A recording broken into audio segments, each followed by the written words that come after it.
Pronto. Bom, mais uma vez, mais um estudo aí da Gênese. Alguém quer fazer a prece para nós? Eu faço. Beleza. Eu faço. Obrigada, Senhor senhora. Jesus, agradecemos imensamente por mais esta oportunidade de aprendizado com esse tema tão maravilhoso que é a Gênese, que nos traz tantos conteúdos excelentes. Agradecemos por estarmos aqui mais uma vez nesse planeta abençoado que nos deu a oportunidade encarnatória do aprendizado, da reparação.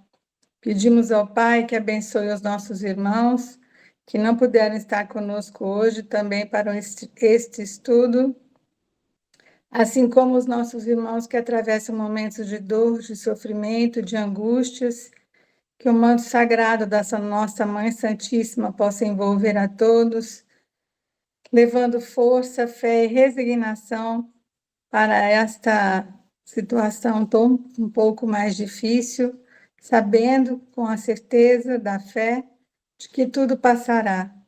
Pedimos também pelos nossos irmãos que se encontram recolhidos nas penitenciárias, nas casas de idosos, nossos irmãozinhos que não tiveram a bênção de ter uma família que os acolhesse, que todos possam ser fortalecidos por Maria, nossa Mãe Santíssima.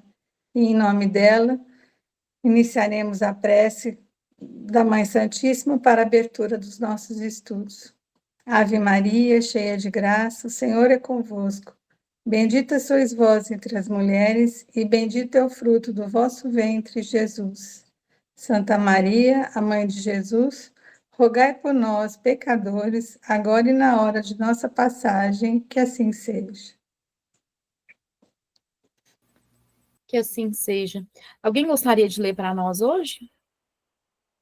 Paramos, nós vamos agora para o item 55, ainda do primeiro capítulo.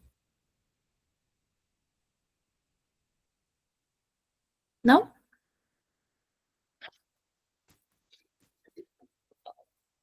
Cinquenta e cinco. 55. Isso. Você vai ler? Posso ler? Pode ler, por favor. Ok. 55. Em outro caráter da revelação espírita, e que ressalta as condições mesmas nas quais ela se produz, é que, apoiando-se sobre os fatos, ela é e não pode deixar de ser, senão essencialmente progressiva, como todas as ciências de observação. Por sua essência, ela contrai aliança com a ciência, a qual, sendo a exposição das leis da natureza numa certa ordem de fatos, não pode ser contrária à vontade de Deus, o autor dessas leis. As descobertas da ciência glorificam Deus, em lugar de o rebaixar. Elas não destroem, senão o que os homens edificaram sobre ideias falsas que eles fizeram de Deus. O Espiritismo não estabelece, portanto, como princípio absoluto, senão aquilo que está demonstrando com evidência, ou que ressalta teologicamente da observação. Ligado a todos os ramos da economia social, aos quais empresta apoio de suas próprias descobertas. Assimilará sempre todas as doutrinas progressivas, de qualquer ordem que elas sejam, elevadas ao estado de verdades práticas e saídas do domínio da utopia, sem o que ele se suicidaria, deixando de ser o que é, desmentiria sua origem e sua finalidade providencial. O Espiritismo, marchando com o progresso, jamais será ultrapassado, porque se novas descobertas demonstrassem estar em erro sobre um certo ponto. Ele se modificaria sobre esse ponto. Se uma nova verdade se revelar, ele a aceitará. Nota. Nota.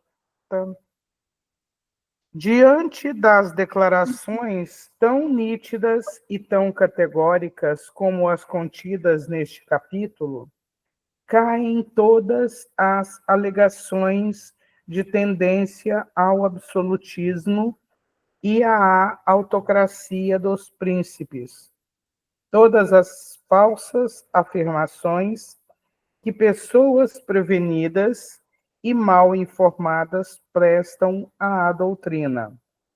Tais declarações, aliás, não são novas. Nós as temos repetido com frequência em nossos escritos, para não deixar nenhuma dúvida quanto a tais comentários. Por outro lado, elas nos indicam nosso verdadeiro papel, o único que ambicionamos, que é o de trabalhar. Quer Continue. comentar? Não. Ou seja, é a doutrina e a ciência trazendo Deus, né? Sem Sim. minimizar, sem esconder, mas elevando a Deus como a causa primária de todas as coisas, e com a transparência que a doutrina tem, né? E a abertura de que se algo novo for revelado, então se algum erro houver cometido, a própria doutrina corrige, né? Alguém quer falar mais alguma coisa? Continuando, 56. Qual é a utilidade da doutrina moral dos espíritos, uma vez que ela não é senão a moral do Cristo? O homem tem necessidade de uma revelação e não pode encontrar em si mesmo tudo o que lhe é necessário para se conduzir? Do ponto de vista moral, Deus, sem dúvida, deu ao homem um guia em sua consciência, que lhe diz: não faças a outrem aquilo que não queres que te façam. A moral natural está certamente inscrita no coração dos homens, mas todos a sabem ler? Não têm eles jamais desprezado seus sábios preceitos? Que fizeram eles da moral do Cristo? Como a praticam aqueles mesmos que as ensinam? Não se tornou ela uma letra morta, uma bela teoria, boa para os outros e não para si? Reprovareis a um pai o fato de repetir 10 vezes, 100 vezes, as mesmas instruções aos seus filhos, se eles não as aproveitam? Por que haveria Deus de fazer menos que um pai de família? Porque não enviaria, de tempos em tempos, mensageiros especiais aos homens, encarregados de chamá-los aos seus deveres e levá-los ao bom caminho, quando deste se afastam, de abrir os olhos da inteligência àqueles que os têm fechados. Como os homens adiantados enviam missionários aos selvagens e aos bárbaros, os espíritos não ensinam outra moral senão a do Cristo, pela razão de que não há outra melhor. Mas então, por que o seu ensinamento? Se ensinam aquilo que já sabemos? Poder-se-ia dizer o mesmo da moral do Cristo, que foi ensinada 500 anos antes por Sócrates e Platão, em termos quase idênticos. Assim como se todos os moralistas que repetem a mesma coisa em todos os tons e em todas as formas. Pois bem, os espíritos vêm muito simplesmente aumentar o número dos moralistas, com a diferença de que, manifestando-se em toda parte, eles se fazem ouvir tanto na choupana como no palácio, tanto aos ignorantes como às pessoas instruídas. O que o ensinamento dos espíritos acrescenta à moral do Cristo é o conhecimento dos princípios que unem os mortos e os vivos, os quais completam as noções vagas sobre a alma, seu passado e seu futuro, com o que, por sanção à sua doutrina, são as próprias leis da natureza. Com o auxílio das novas luzes trazidas pelo Espiritismo e pelos espíritos, o homem compreende a solidariedade que une todos os seres, a caridade e a fraternidade se tornam uma necessidade social. Ele faz por convicção o que não fazia senão por dever, e o faz melhor. Agora que os homens praticarão a moral do Cristo, de agora em diante, somente eles poderão dizer se não necessitarão mais de moralistas, encarnados ou desencarnados. Entretanto, Deus também não enviará mais agentes com essa finalidade. Quer comentar? Eu deixo para você assim, esclarecer melhor. Ali em cima foram tantas perguntas, tantos questionamentos, que a gente se perde. Quer comentar?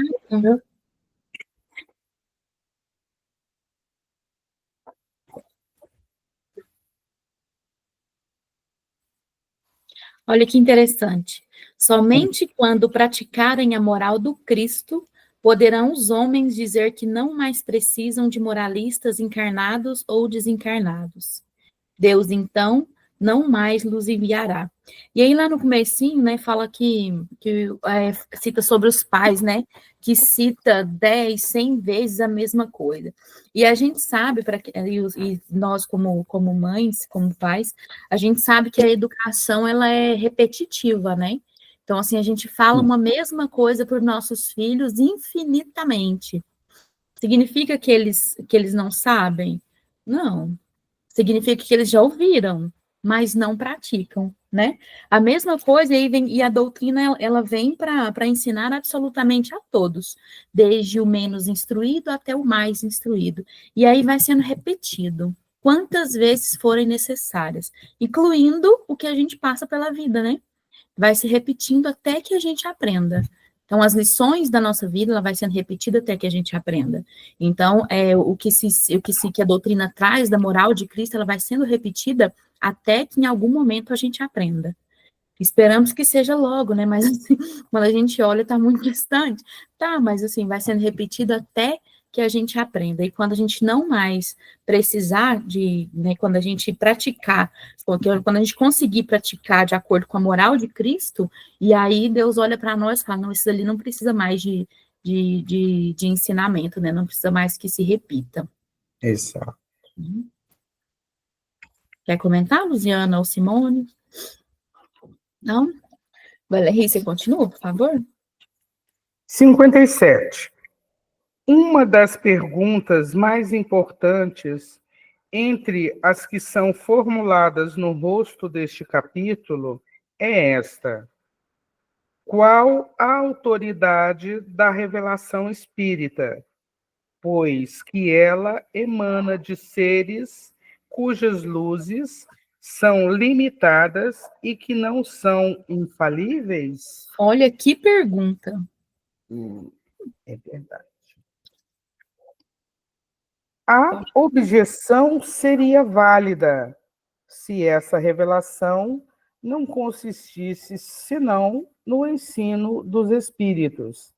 Se devêssemos obtê-la exclusivamente através deles e aceitá-la de olhos fechados, ela seria sem valor desde o instante em que o homem lhe traz o concurso de sua inteligência e de sua opinião, que os espíritos se limitam a apresentar, por via de deduções, o mesmo que ele pode extrair da observação dos fatos.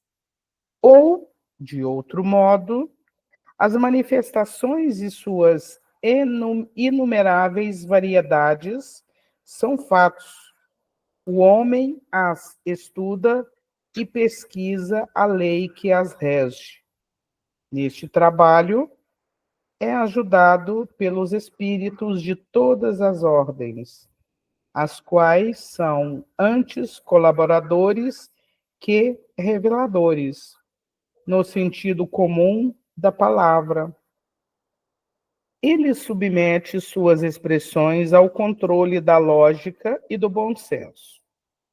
Por esta maneira, ele se beneficia com os conhecimentos especiais que tem, devido à posição, sem abdicar do uso de sua própria razão. Só um minuto, Valérie. Sim. O que a doutrina nos ensina? Uma fé raciocinada.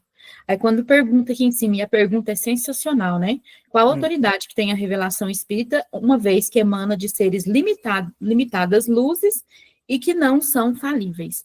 E aí, um pouco atrás, nós estudamos como que foi disseminada a doutrina espírita, né? Então, o mesmo idioma falando para todos os povos, desde o menos instruído até o mais instruído, desde o mais rico até o mais pobre, então, o menos sábio, o mais sábio, para todos os povos ao mesmo tempo, né? E aí ele traz exatamente isso, né? Que a gente tem essa possibilidade, a gente tem esse direito de observar, de pesquisar, de saber se aquilo está certo, se aquilo está errado, e para isso, hoje em dia, a gente tem, hoje em dia não, né? Há bastante tempo a gente tem a ciência que traz para nós todas as comprovações e tem o nosso olhar que precisa ser crítico, né? Então, assim, a gente sempre fala, não é porque nos diz que realmente é. Qual é a lógica do ser? O que tem por trás? Existem outros exemplos que possam trazer aquilo em que a gente pergunta?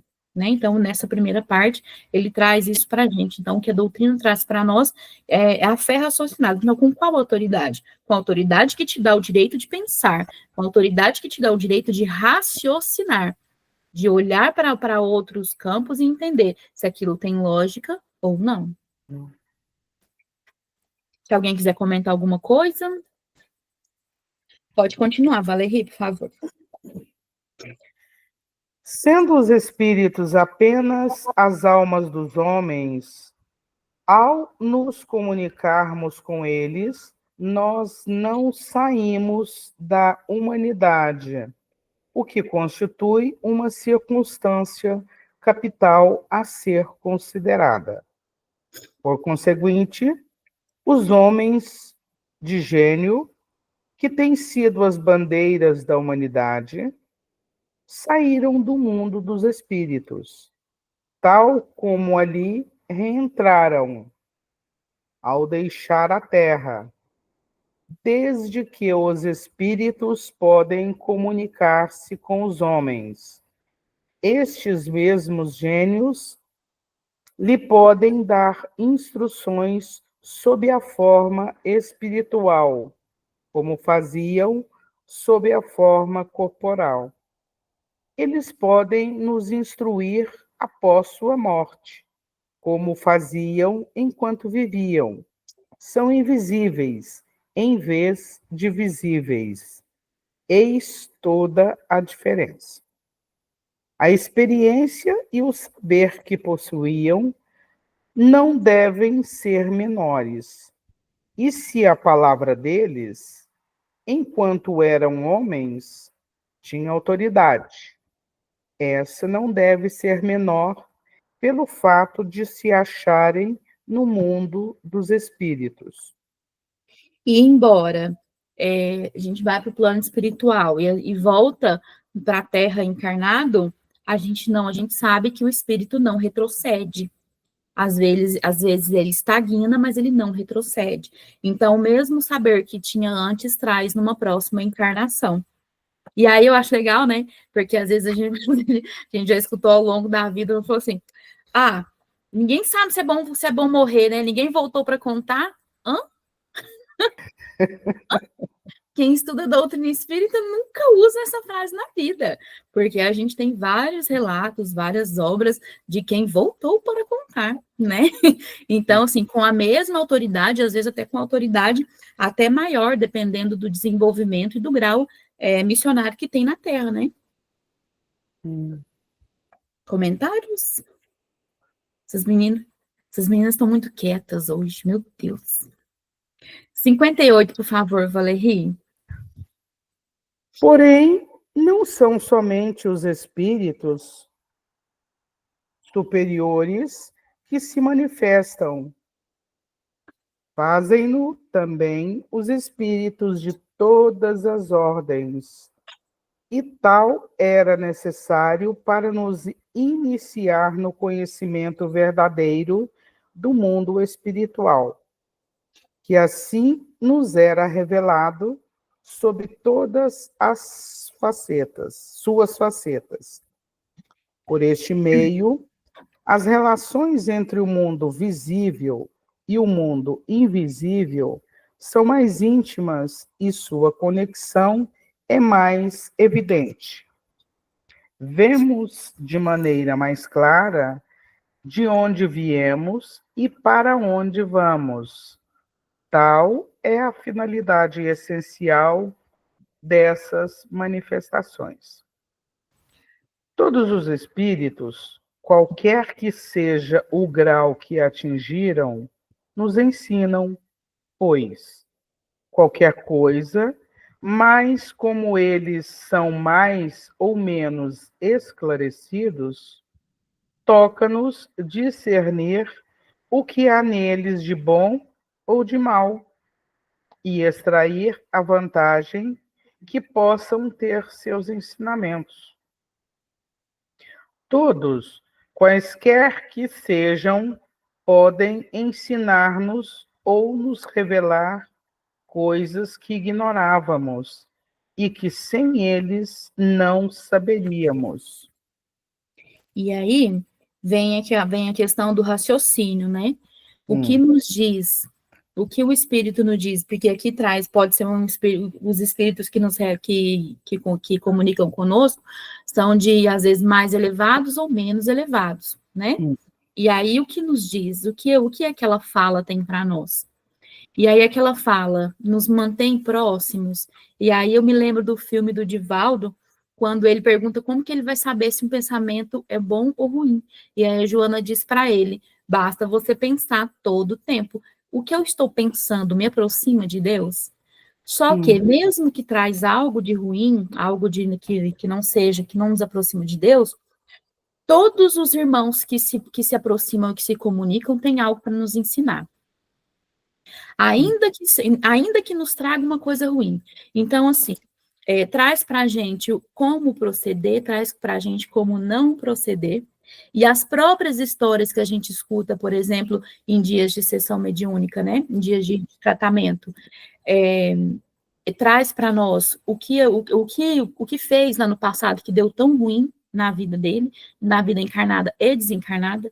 Então, nenhum que passa por nós passa sem deixar nada ou sem levar algo da gente. Todos os irmãos, seja lá qual tipo de comunicação que se aproxima, né? Então, a gente sempre tem alguma coisa para aprender e da mesma forma que a gente tem alguma coisa para que eles levem também. E aí a gente precisa observar se a gente está entregando coisa boa ou coisa ruim, né? E aí a gente precisa se monitorar para a gente poder entender o que a gente está entregando também. Mas nenhuma comunicação, ela passa por nós sem que a gente aprenda alguma coisa. Pode falar, Lu.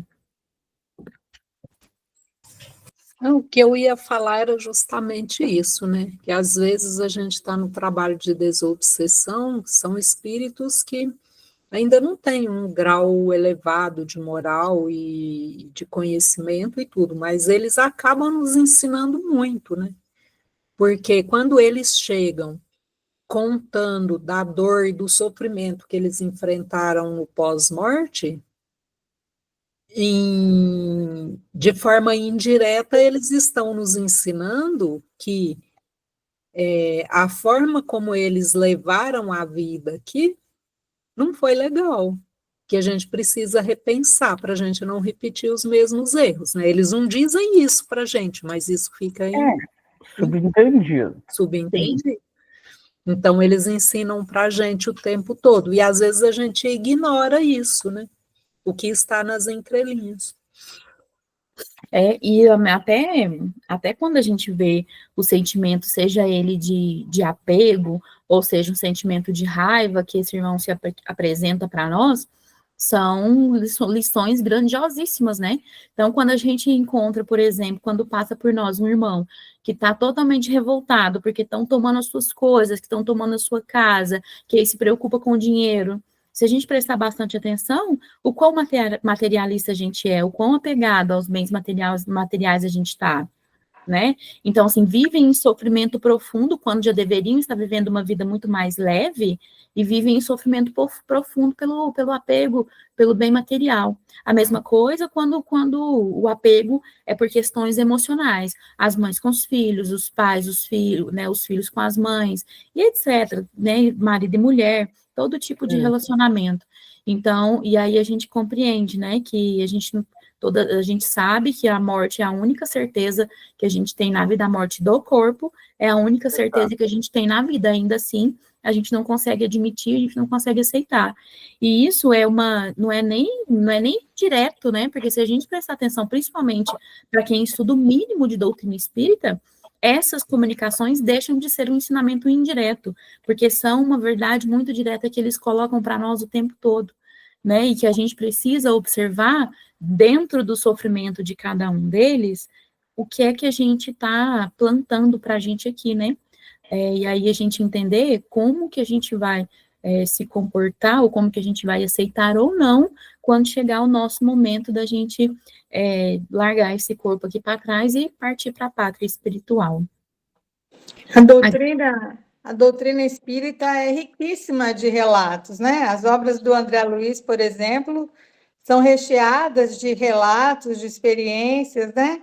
De acontecimentos que são lições difíceis que foram vivenciadas e trazem para a gente o que não fazer, né? Como não agir, né? Como escolher um caminho mais elevado. Quer dizer, são exemplos de dores e sofrimentos causados pelas suas próprias escolhas infelizes, né? Então, tem uma riqueza de informações e a gente tem essa ferramenta em mãos que é o livre-arbítrio, né? A fé raciocinada, como você disse há pouco, né? Então, eu estou ouvindo, faz sentido? Tem lógica na explicação nesse relato? Tem, então vou seguir esse conselho. Não, esse relato não me esclarece, não me causa nenhuma reflexão, então passo adiante, né? Mesmo nos atendimentos nas casas espíritas, a gente sabe que também temos que exercer muito a questão da fé raciocinada, né? Porque ela está ali, a manifestação está ocorrendo através de um médium que pode estar naquele momento, num momento invigilante, né? Então, a espiritualidade tão querida conosco, ela permite que essas situações ocorram sempre para que nós façamos uso da fé raciocinada, né? Ouve e pondera, não diga amém, né? Reflita. É sempre nessa questão.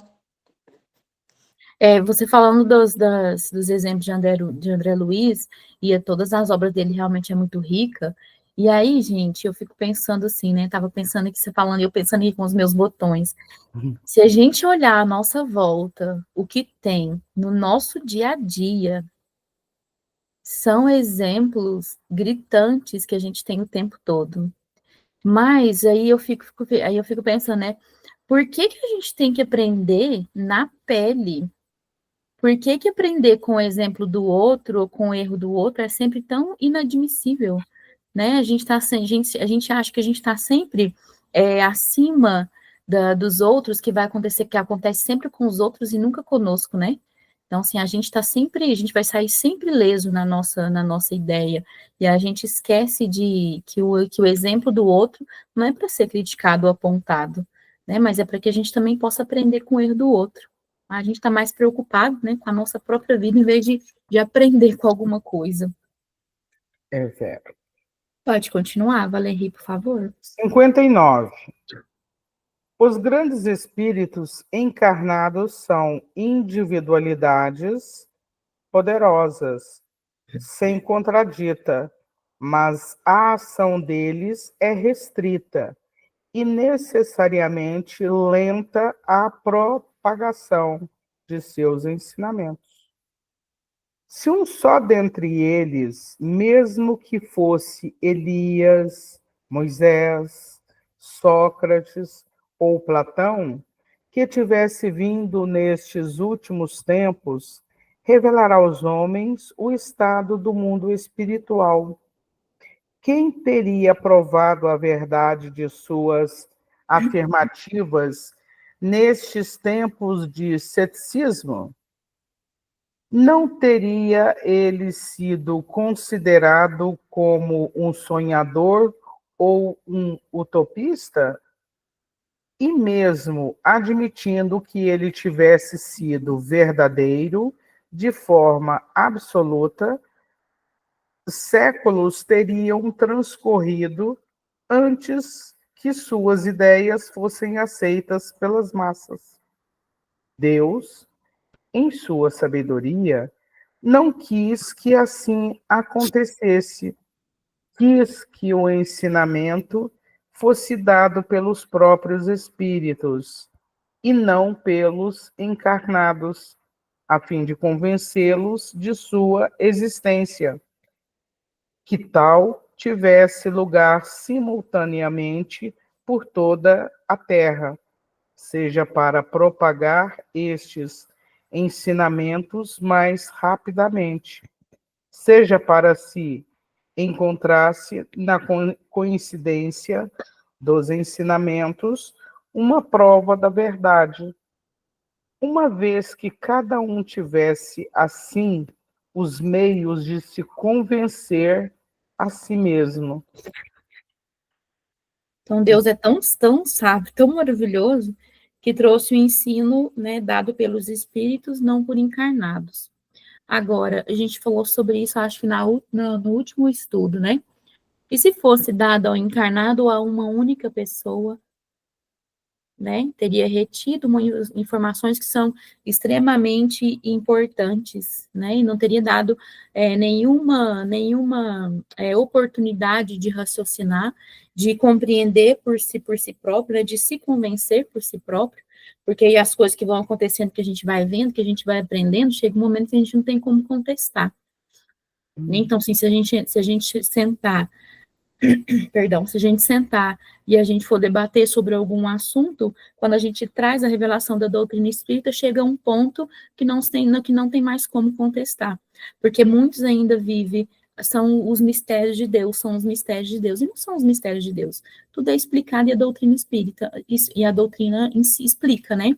Então, assim, não é só os mistérios de Deus que acontecem, e a pessoa precisa raciocinar por si próprio, se convencer de que aquilo é uma verdade. Mais algum comentário, meninas? Pode continuar, por favor, Valentim. 60. Os espíritos não vieram livrar o homem do trabalho, do estudo e das pesquisas, nem lhe trazem nenhuma ciência integralmente formulada. Deixam-no entregue a seus próprios esforços, naquilo que ele pode encontrar por si mesmo. Tal é o que hoje os espíritas sabem perfeitamente.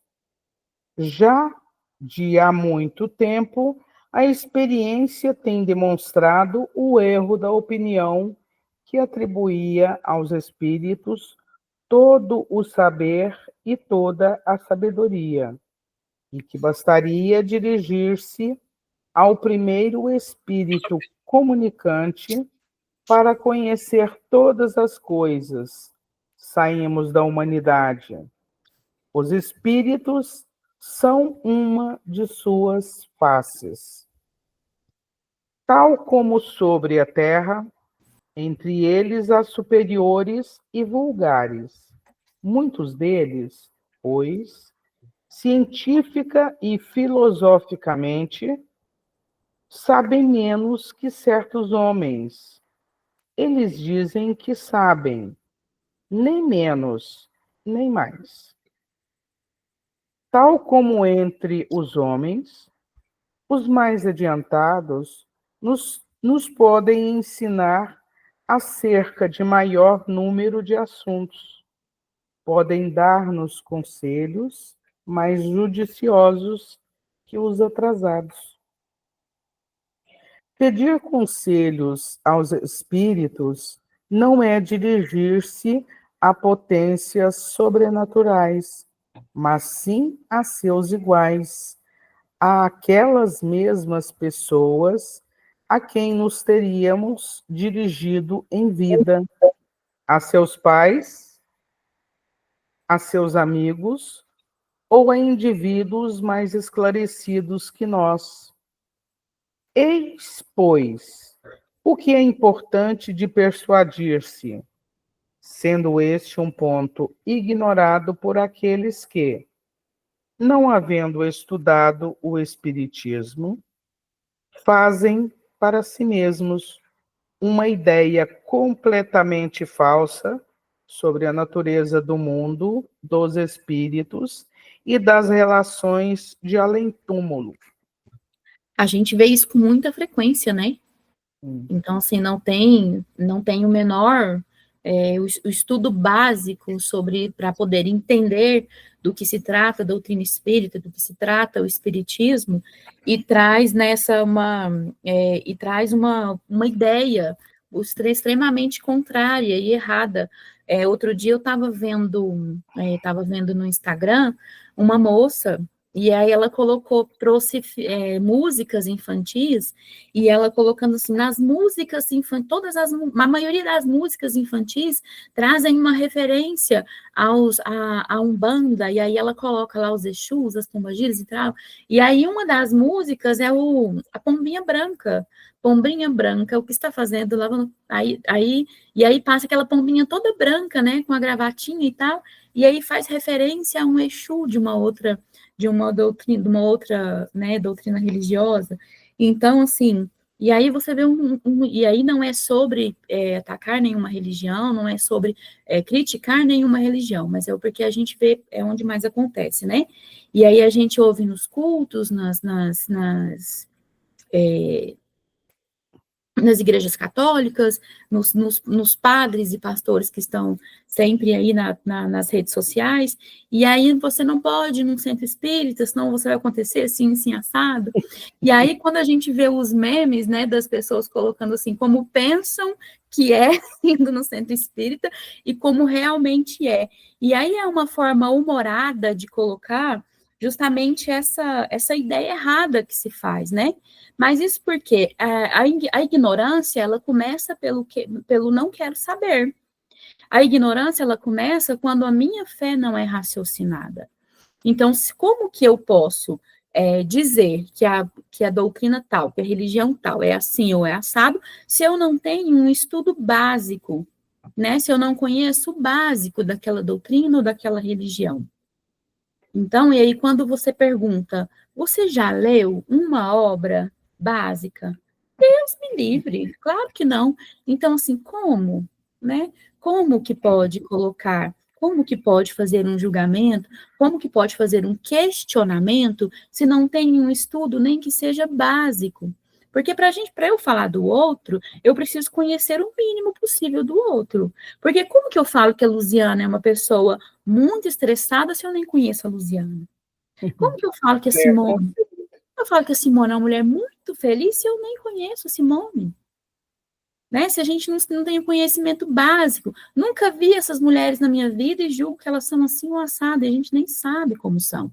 E aí traz essa ideia completamente, às vezes chega a ser absurda, né, do mundo dos espíritos, né, do que vem depois da morte.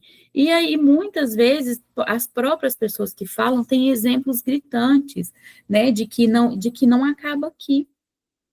E aí tem uma parte no começo desse item que eu sempre repito sobre isso, eu acho que eu nunca vou me cansar de repetir, né? Que fala que os espíritos não se manifestam para libertar do estudo das pesquisas do homem. Eu aprendi isso num curso de expositor espírita, e eu repito isso sempre que eu posso, e talvez já tenha repetido isso aqui no começo, eu vou repetir outra vez.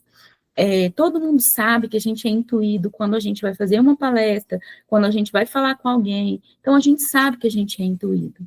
Só que uma das coisas que a gente aprende que é o seguinte, a intuição, ela realmente acontece, mas o estudo, a pesquisa é uma obrigação e uma função nossa.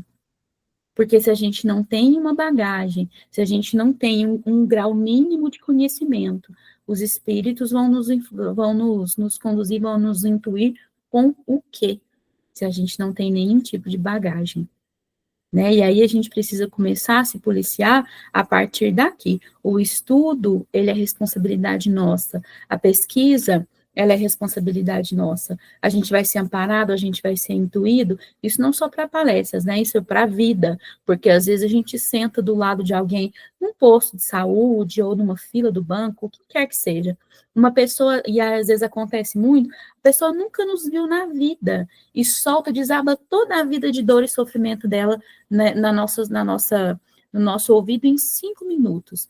O que a gente tem de bom para dizer para aquela pessoa se a gente não tem um estudo básico da doutrina espírita e do Evangelho segundo o Espiritismo para levar o mínimo de conforto?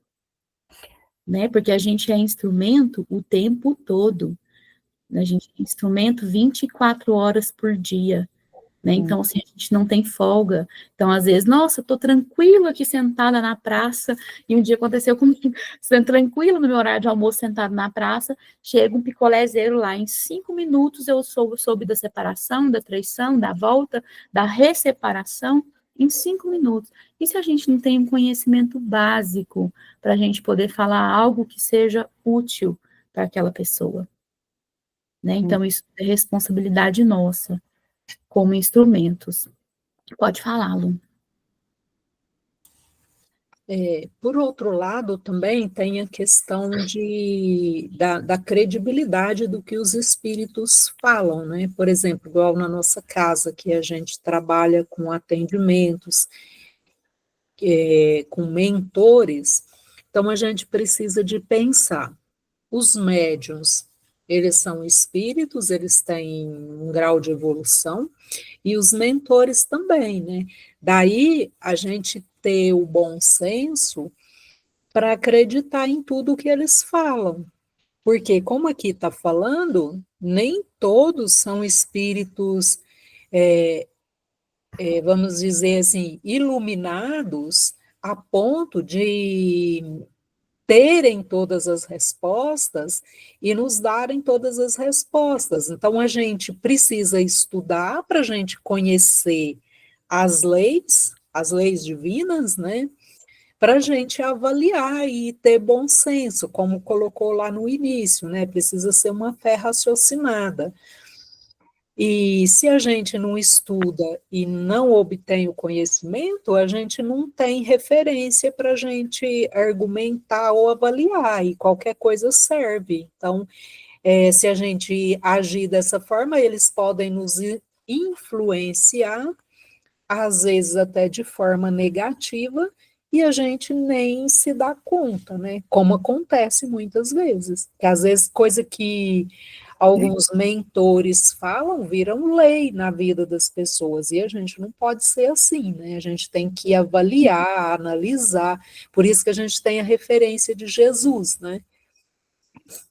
Que é a melhor. Você tem que ter a liberdade de fazer as suas escolhas, né? Você ouve, né? Analisa e pegar. Será que sim? Será que não? Devo ou não devo? Eu tenho comigo que eu creio.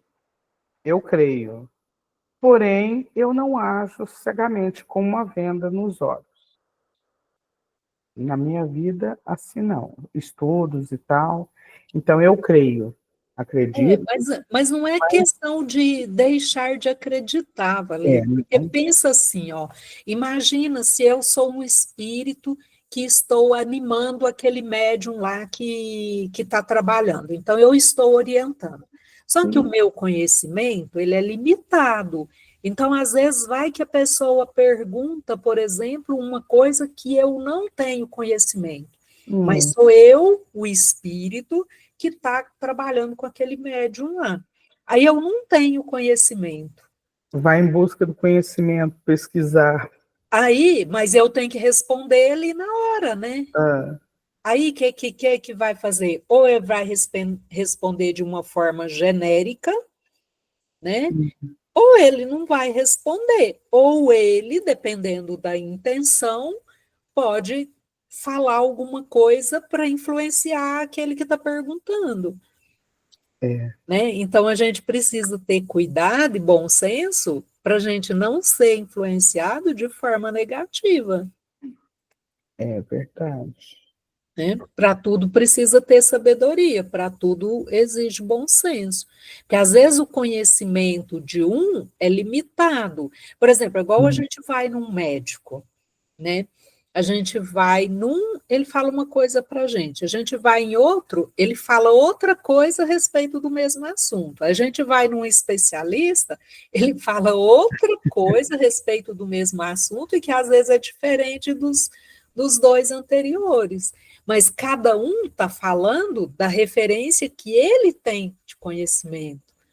Né? Exato. E os espíritos não são diferentes de nós. É isso, assim, eu entendi que ele está dizendo isso aqui também. Né? Sim. E vale reforçar que isso é permitido para que, mais uma vez, a gente use a nossa ferramenta do raciocínio, né? Por isso que é permitido. A gente fala, então a gente está ao léu, está jogado às traças, ninguém está monitorando nada, né? Estou assim, jogado para lá e para cá, qualquer um que chega vai me influenciar, fico eu nessa confusão. Não é assim que funciona. É que você precisa amadurecer o seu conhecimento, né? Está sempre fazendo uso da fé raciocinada, nas situações todas que se oferecem, por exemplo, como a Ângela citou, né? Ela estava ali num local público, no momento de lazer dela, e aquela pessoa chegou do nada? Não, ele foi conduzido a ela. Vamos ver se ela está realmente pronta para auxiliar, né? Agora é o momento da prova dos 9. Ela está pronta? Ela realmente está fazendo uso do que ela tem aprendido ou não, né? Porque a gente, às vezes, fala, não vou me envolver, não. Eu já tenho tanto problema. Vou eu aqui dar palpite, nem conheço ele pode pensar mal de mim, me falar, está amarrado em nome de Jesus, etc, né? Então, às vezes, a gente tem uma reação que é nossa, é livre-arbítrio, né? Então, a gente é colocado em determinadas situações exatamente para isso, como ela vai reagir. E agora, né? É o seu momento da sua escolha. E isso em todas as circunstâncias. Quando a gente está lidando com conhecimento, com informações, né? Eu tive uma vez um relato, vou falar rapidamente, Ângela, para não atrapalhar o horário, mas uma namoradinha do meu filho estava indo a uma casa espírita e ela veio falar comigo. Eu tia Simone, o mentor da casa falou isso, isso, isso. Ele mandou eu sair do meu trabalho e procurar um outro trabalho. Eu falei, você sai desta casa e procura uma outra casa. Não fique mais lá, porque os nossos irmãos, quando querem o bem nosso, eles nos orientam, eles devolvem as perguntas, eles fazem a gente refletir sobre. Eles não dizem faça, não faça, nós não somos joguetes. Eu falei, Exato. você vai trocar de casa, você não vai mais a essa casa, você procura uma outra, porque você está sendo conduzida a um caminho que não será bom para você. Ah, tá bom, então eu vou. Eu estava achando mesmo muito estranho o jeito que ele falou comigo, realmente.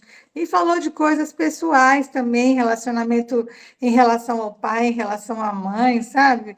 Umas coisas mais assim difíceis e pesadas. Eu fiquei estarrecida. Então, o que que é? Pegando a pessoa leiga, despreparada, ela estava iniciando na doutrina.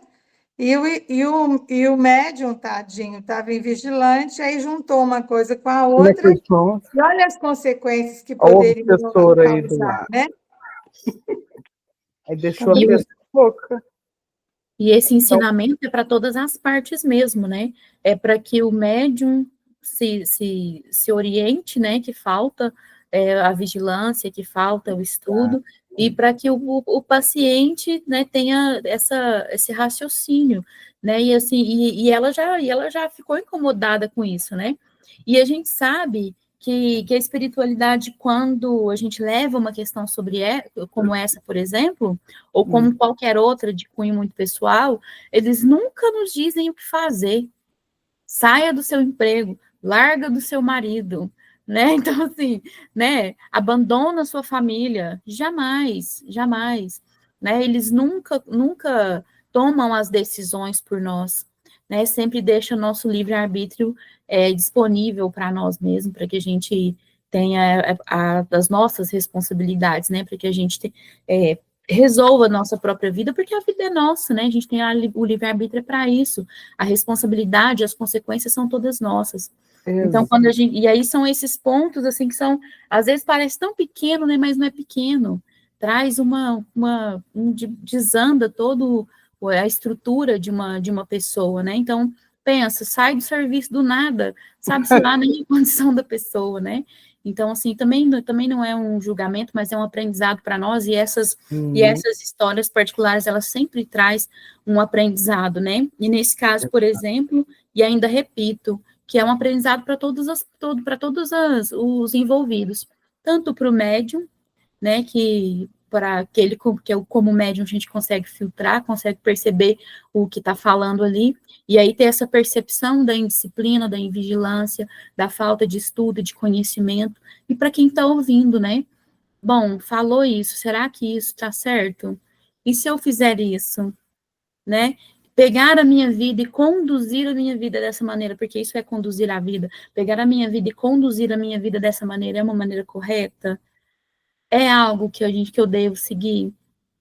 O que está me dizendo me aproxima ou me distancia de Cristo? O que está me dizendo, o que está me orientando, me aproxima? Então, não vou nem colocar de Cristo, mas me aproxima ou me distancia da minha paz? Quando eu colocar minha cabeça no meu travesseiro, eu vou conseguir ter paz com essa decisão? Porque estar feliz é uma coisa, ter paz é outra totalmente diferente. Que às vezes a gente tem que tomar decisões que são muito tristes e difíceis, mas que nos trazem paz, porque ela era necessária. Então, a forma que eu estou sendo conduzida vai me trazer paz? Se não trouxer, alguma coisa está muito errada, né? Então, a gente precisa começar a pensar por aí. exatamente. Por isso que você deve colocar a cabeça no travesseiro, analisar. A partir do momento que você toma uma decisão, se você, com o decorrer do tempo, aquela decisão, você viu que não te trouxe benefícios, surgindo uma nova oportunidade, você, pensa melhor, né? E não querer jogar jamais nas costas do outro as suas decisões. Quando você erra, a culpa é do fulano, ou aí você. Você tem que crescer, né? Você tem que crescer. É verdade. E se tem alguma coisa ali me fazendo errar, a gente precisa prestar atenção o que é que a gente está emitindo. né? Exatamente. Como que a gente está vibrando? O que a gente está vibrando? Né? Que se aproxima de nós algo ou situações que nos fazem ou que trazem, colocam na nossa frente os caminhos que são espinhosos. O que a gente está vibrando? Né? Então, É, a gente é pura sintonia o tempo todo. Né? A gente é energia o tempo todo. Então, a gente só vai atrair aquilo que a gente está vibrando. Não é? exatamente. E quando você depara com algo que não te leva, a vibração está lá, né? Não condiz com a sua realidade, afaste-se, relaxa. Distância amorosa. Distância amorosa. Meninas, faltam 3 minutos, né? 3 minutos não vai ser o suficiente para a gente ler e comentar a 61. Isso. Ela é bem extensa. Extenso. Então, a gente vai encerrar por aqui hoje. E aí, na próxima semana, aguardo as senhoritas belíssimas para a questão 61. Ok? 61. Ok, se Deus quiser, estaremos aqui presentes. Que assim seja. Vamos fechar os olhos que eu vou fazer a prece de encerramento. Senhor Deus, nós te agradecemos, Pai, por todo esse leque, né, incomensurável que o Senhor nos coloca à nossa frente, de aprendizado, de estudo, de raciocínio. Só de o Senhor ter nos dado essa possibilidade de raciocinar, Senhor, já nos mostra um amor infinito por nós mesmos.